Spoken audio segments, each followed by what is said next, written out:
Everybody. I wanted to come on today and talk a little bit about courage and clarity. And what I find is really not talked about a lot when it comes to this is the importance of having a vision, because I know a lot of people have a tough time standing up to their wife or standing up to their coworkers, employees, neighbors, socially. And people don't understand, like, why am I so indecisive? Why do I feel like everybody else is making decisions for me and I can't defend what I believe in? I can't speak up for myself. And they think they just need more courage. And there's some truth to that. But the nuance that I want to talk a little bit about today is the difference between, courage just for courage's sake and courage that comes from somewhere. So courage, in my view, comes from clarity.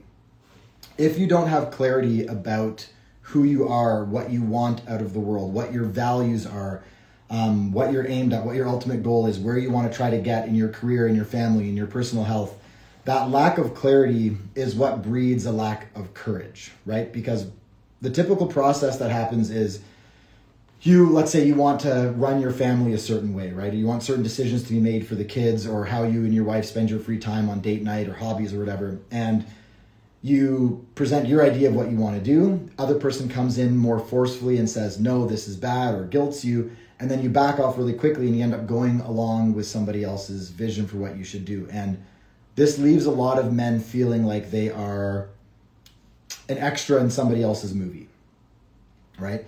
And all of us have this deep down call that we want to be the main character in our own movie. But most of us end up living these lives of quiet desperation, right? We do what the neighbors do. We do what, this is what my high school guidance counselor told me I should do. And then I went to school or college and they told me to do this. And then I got hired by this company and they told me to do this. And then you wake up one day when you're 40, 50 years old and you realize there's not a lot of you in your life. And that same process can happen in a relationship, right? You get married, you have no real idea of what marriage is. And so slowly your wife, who probably has a pretty clear idea of what she wants out of a marriage, her preferences, her decisions, her vision for the relationship end up taking over. And you end up in this really, really painful place where you don't feel like there's a lot of you in your own life. And when you feel like there's not a lot of you in your life, it's a very bad feeling as a man. It's disempowering. It messes with your hormones.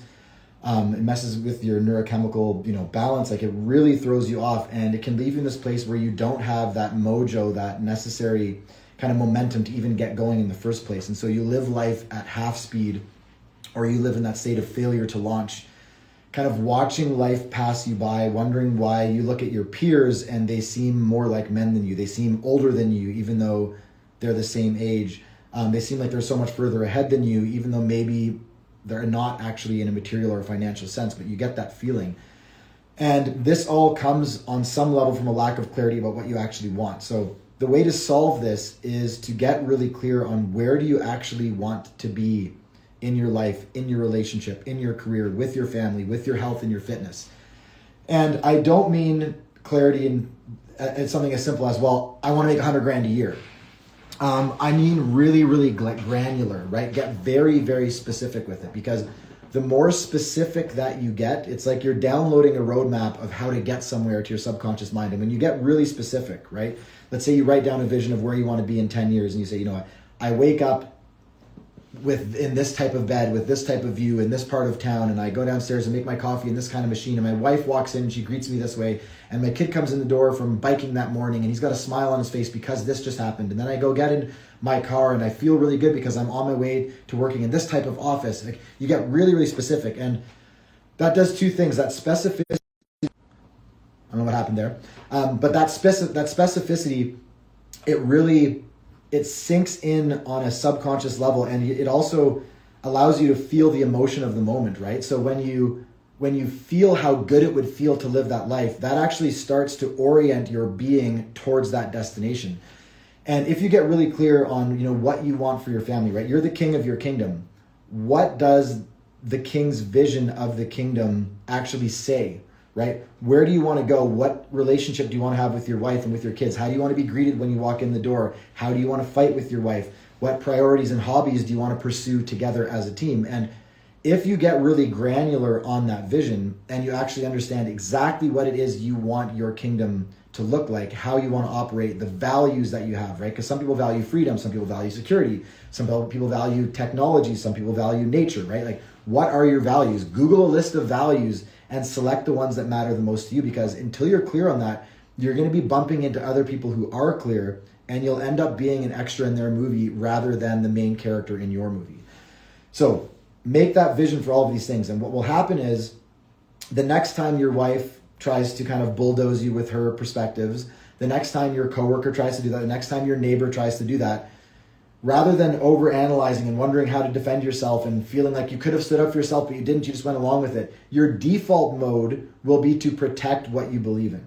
Because you actually know what you believe in. You know what you want. You know where you want to go. You have a plan, whether it's a good plan or not. You at least have a specific plan of how to get there. And when you have that level of clarity on who you are, what matters to you, and where you want to go, when somebody else bumps into you with a different vision, you will actually defend what is yours. That clarity is what will lead to courage. And again, you won't have to generate that courage. You won't have to generate that motivation for your life. Your default mode will be to defend your vision, will be to pursue your vision, because you actually have something to aim at, right? It's a very obvious comment to make that if you don't know where the target is, you're probably not going to hit it, right? But so many of us, by the time we hit 30, 40, 50 years old, we've never actually really thought about what we want other than I want to make more money or I want a bigger house. So get really granular. That courage comes from having that clarity. And when you do this and you practice this for long enough, it's not that long. It can be weeks or months of doing this before you begin to actually feel like the main character in the movie of your life. You are not playing an extra in somebody else's movie and it's unfulfilling and it's not what you want and there's none of you in your life. Your life begins to feel like your own. Your life begins to feel like a source of inspiration and passion to you. You begin to be excited to get out of bed in the morning. And when you live in that state on a regular basis, it's easier to go to the gym. It's easier to make those extra phone calls at work to make that extra money. It's easier to have that fight with your wife that you probably need to have that you've been ignoring because it's easier, right? Because you know what you're missing out on. You know where you want to be. You know what matters to you. You know what your values are. And so when you let things go that hurt your values or that hurt your vision, it actually is painful. And so your default mode will be to stand up for yourself. Your default mode will be to say, hey, no, I'm not doing that.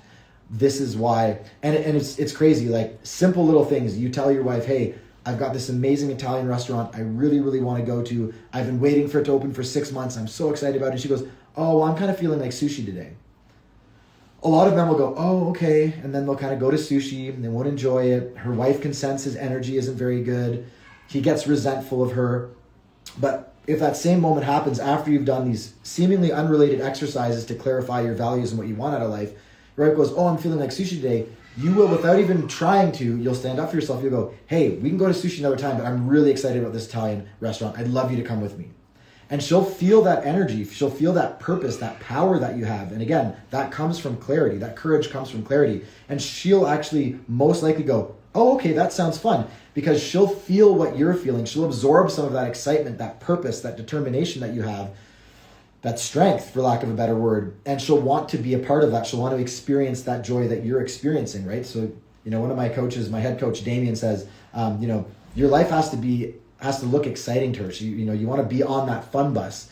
She wants to be on that fun bus with you. And when you actually believe in what you're doing and you're passionate about it, not only will you have the courage, not only will you have the motivation, but she'll see that and she'll want to be a part of that. She'll want to be a part of the adventure that you're now living because you've ceased to be that extra in somebody else's vision for your life.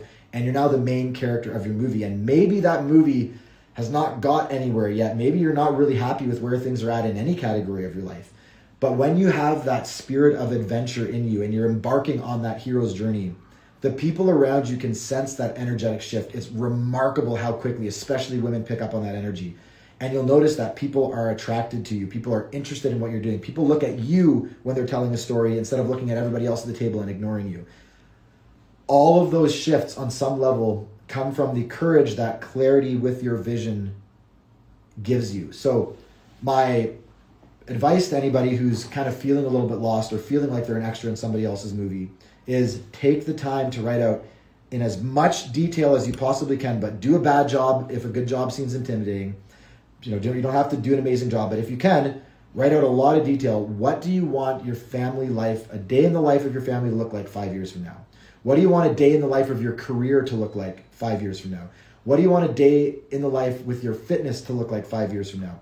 And if you create that vision with enough specificity, with enough emotional excitement attached to it, your default mode will be to protect that, to pursue it with clarity and with confidence. And that will give you back your mojo, that'll give you back your zest for life, that'll give you back your passion and your momentum and your motivation in a way that you maybe have never experienced. So that's my rant for today. I hope it was helpful. I'll post it on my Instagram for those of you who missed it. And for those of you who joined and watched, thanks guys. This is fun for me. So thanks for joining so I can do this.